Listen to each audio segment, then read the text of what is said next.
and we're going to get started immediately with GameTime versus JonSnow. Now, this is, again, the WCS NA Ladder Challenger game that was had a lot on the line, honestly.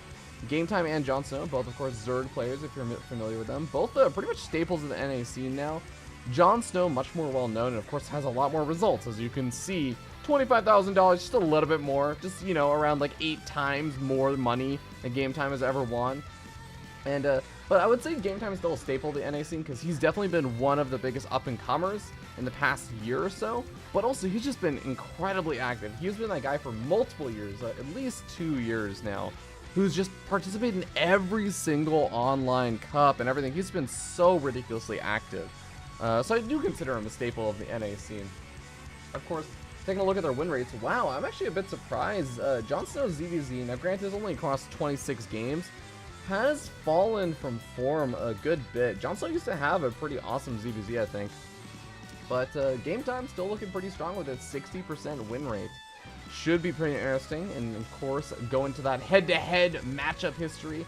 They are sitting 1-4. JonSnow, despite his ZVZ record, has a pretty good record versus GameTime. But again, this goes back all the way to 2015, 2016, and only one series, if you even call it that, a best of one in 2017. And GameTime actually ended up winning that in the Wardy Team League. It was a best of one of Storm Gaming versus Sloth Esports Club. So times are a-changin'. GameTime has gotten ridiculously good. And of course, for those who don't know what exactly happened with the WCS NA Challenger Ladder Qualifier, it was a 4-way competition between Drunken Boy, Silky, JonSnow, and GameTime. They were all within, like, at one point, 10 points of each other. Or sorry, 10 MMR. And for those who don't know, you can easily win one game and get 10 or even 20 some MMR depending on who you play. So that is an insanely close match between these guys.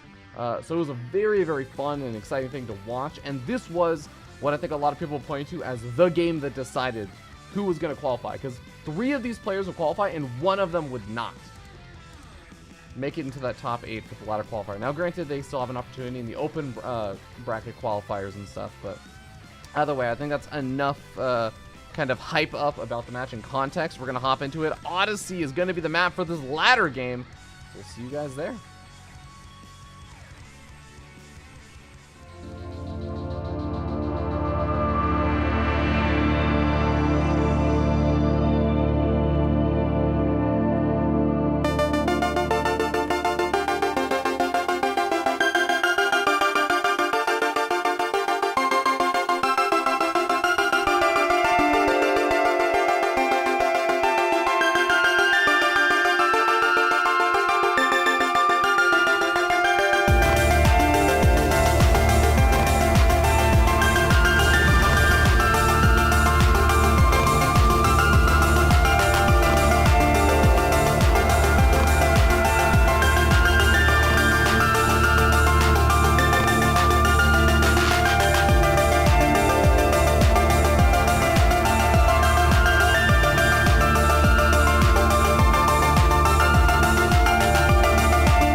Hello, ladies and gentlemen, welcome. We're going to be hopping into a Zerg versus Zerg with a lot on the line as we start down here at the bottom right-hand corner of the map. Top of the red Zerg player, give it up for Sloth Esports Club's GameTime.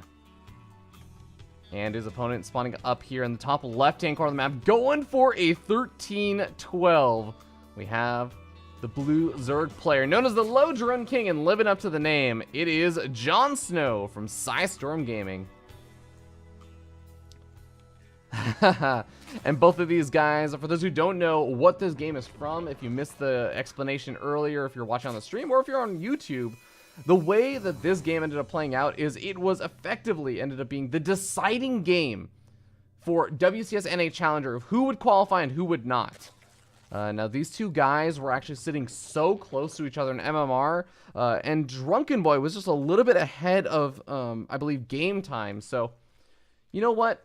JonSnow and GameTime were both feeling so nervous about how things were going There was only around 30 or so minutes left over, and they didn't have a whole lot of time to decide who was going to be able to qualify for a challenger and who was not. So they actually agreed, okay, you know what? We're going to snipe each other on the ladder and duke this out, man-to-man, best of one, ZVZ, let's go. And this is what ended up happening. This is the game that we ended up seeing. Or I should say we're about to see, because I don't believe anyone has seen this up until just now. We do have, again, JonSnow. He went for the 13-12. He's going to be sending his Zerglings around the corners of the map. This is, again, Odyssey.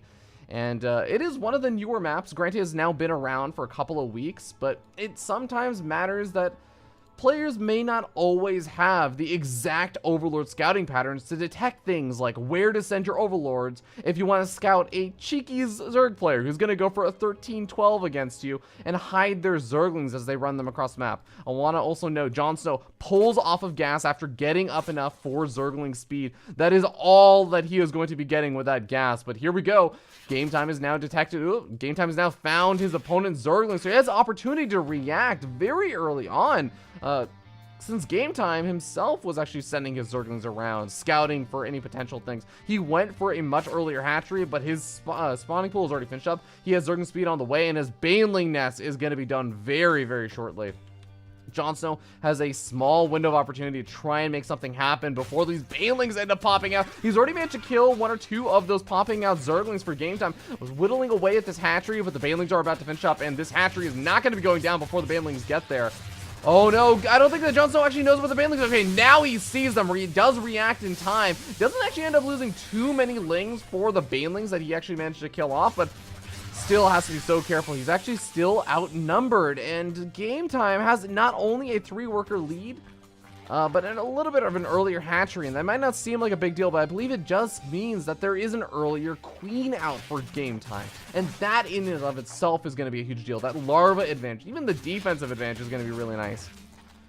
JonSnow does prevent another Baneling from morphing in the center of the map. Now, of course, Game Time has that Baneling tech also. That's going to be very difficult for JonSnow to deal with if he ever decides to get over aggressive and really put the pressure on and punish JonSnow for not doing the damage earlier on in the game. But the back and forth is happening, and JonSnow has a really nice ling run by. Kills off the queen at the natural. May even force Game Time back. No, Game Time is just going to go for it. 3 queens over here, though. And there aren't that many Banelings for Game Time. I don't think he can make anything happen over here. Hatchery is starting to get very low on health. There should be reinforcements popping out pretty soon. Oh, no, the larva only just recently popped, but the Zerglings are going for it. Queen's getting surrounded. A couple of Banelings going off for Game Time, and it looks like he was able to break his opponent just barely. A couple of lings do pop out for JonSnow, though. Got to deal with that Baneling. Boom, there it goes, and it seems like JonSnow should be able to hold. He got that hatchery relatively low on health, but he ended up finally getting cleaned up by the reinforcements coming out from Game Time. More lings coming out from both sides, but it is Game Time again, still with that Baneling tech that JonSnow just does not have. He's not even mining gas yet. He's still just trying to make as many lings as possible, trying to out-micro his opponent. It's non-stop lings coming out from both sides. But again, that 2-worker advantage might not seem like a big deal, but it really does start to add up. It gives you those extra couple of units that you need to turn the tides of a battle, and we're starting to see exactly that happen as Game Time. I think he's starting to overpower his opponent. The queen is acting as a big buffer, but it finally ends up falling. 4 lings managed to survive, but the Banelings, those are going to be doing some damage in that mineral line. And as soon as a ZVZ starts getting into an opponent's mineral line, that is when things start spiraling out of control. Because look at this, even if not that many workers go down, and a decent number did just die, it's that lost mining time that's going to slow down even just the 1 extra wave of additional Zerglings from coming out. They're going to be maybe 5 to 10 seconds later now because they all stop mining for a little bit. JonSnow is starting to push back Game Time for now, but it is again going to be about the reinforcing wave because Game Time didn't stop any of those. Oh my god, wait a second! When did that hatchery die? Oh my god, JonSnow managed to get a big run by at some point and kill off that hatchery. I don't even know how he was able to do that. His opponent was at his front door. Did those lings from earlier on, did they not get killed off? Did they just hide in a corner? That must have been the case. Either way, JonSnow running frantically for his life. with some of those Zerglings, and he's been able to, or I really feel like, equalize the game, although losing 5 lings for a Baneling over there, not the best trade for him. He really needs to keep every ling he has available alive, because he still doesn't have Baneling tech. He needs to be able to hold on. Oh god, he doesn't have a Spine Crawler. Oh, this might just be a little bit too much. There's 15 lings for JonSnow versus 22 Zerglings for game time, not to mention the Banelings that are still coming out. Even with a nice choke point to buy time, that's going to be a GG gets called. Game time walks away with victory, came out on top, qualified for WCS NH.